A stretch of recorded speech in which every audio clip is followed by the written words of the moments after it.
Rasulullah takes again the flag and he says, listen, all Muslims, there is one amongst you who will defeat Marhab. There is one amongst you who I will give my flag to, my flag, not the flag of the Muhajirin and not the flag of the Ansar. I will give him my flag, the flag of Rasulullah. And this man is the one who Allah loves and who His Prophet loves. And he loves Allah's Prophet and loves Allah.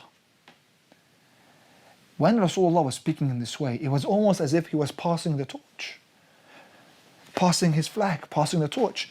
And they didn't know who it was, because this time Ali was not even in contention, because Ali was sick, so who could it be?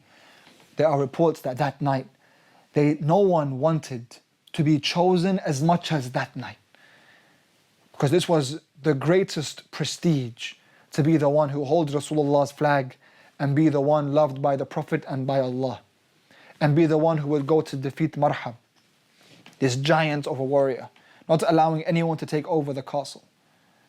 That next morning, as they all stood in line, Rasulullah looks at them and says, go and call Ali. In confusion, a few men of the Muslims went. They told Imam Ali, Ya Ali, Rasulullah needs you. So the Imam, without any question, he stands up and they take him by his arms because his eyes are closed and he cannot see. And they take him to Rasulullah, and the Prophet says, Ya Ali, how are your eyes? How are you feeling now? And the Imam says, Ya Rasulullah, I can't see through them. And all the Muslims are watching this. So Rasulullah puts his thumb onto his lips and takes his saliva and puts it over the eyes of the Imam. And the Imam opens his eyes and he can see as clear as day, never again to have any ailment with his eyes till the day he dies. And the Prophet says, Ya Ali, I need you to go and fight this giant man, Marhab. Take the Dhul-Fiqar in your hand and take the helmet and take this flag.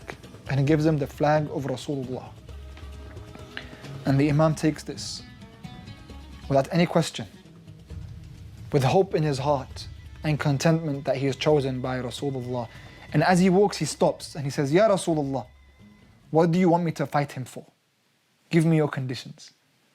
So the Prophet says, tell him, if they want to be Muslims, then we are brothers. Then they come back and live with us in Medina. And we protect them. If they don't want to be Muslims, then they have to live under the rule of Islam and pay taxes. And that is the retribution for what they have done. We won't kill them. We will protect them. And if they don't accept those two terms, then you can fight him, Ya Ali. And the narrations say, when the Imam receives this order, you can fight him, Ya Ali, the Imam begins to run. He begins to charge towards the 8th castle with a group of warriors behind him. They charge towards the castle. Marhab knows someone's coming. He walks through the tunnels. He opens the gate and it closes behind him. Marhab comes forward. The Imam is charging. Those warriors with Harith, Marhab's brother, come and they fight the Muslims. The Imam looks towards Marhab in front of him, this giant man, and Marhab comes and says once again, as he said against all of them before him, Ana Marhab, and I am ready for battle. The Imam approaches and says, Ana alladhi sammathu ummuhu Haydara. I am the one whose mother called him Haydar, the lion. At this moment, Marhab stumbles. One foot retreats. He remembers a prophecy told to him in his younger years where he will be killed by the one named Haydar. Imam Ali alayhi salam charges. Marhab comes to fight the Imam, and Imam Ali strikes his sword onto the helmet of Marhab, splitting Marhab in two.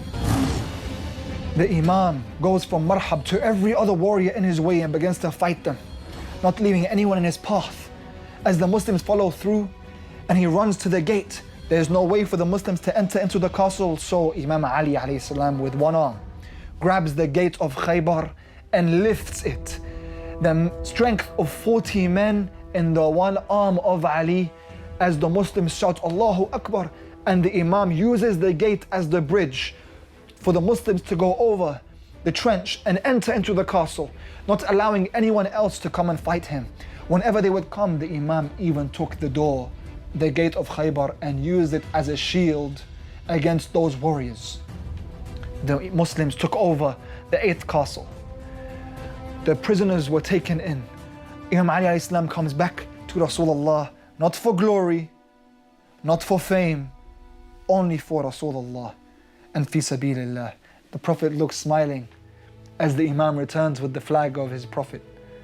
And he says, Ya Ali, Allah and His Prophet are content with you and are happy with you. And the Imam at this moment cries.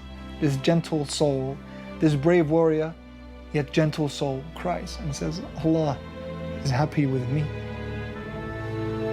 Later on in the life of Imam Ali alayhi salam, as he's breaking a piece of bread, it was difficult for him to break it. And when he is asked, Ya Ali, you're the one who opened the gates of Khaybar on his own. You're having trouble with a piece of bread. And the Imam says, that was spiritual power. This was physical power. That was the power of Allah subhanahu wa ta'ala. This is the power of Ali. And who is Ali compared to Allah? والحمد لله رب العالمين وصلى الله على سيدنا محمد وآله الطيبين الطاهرين.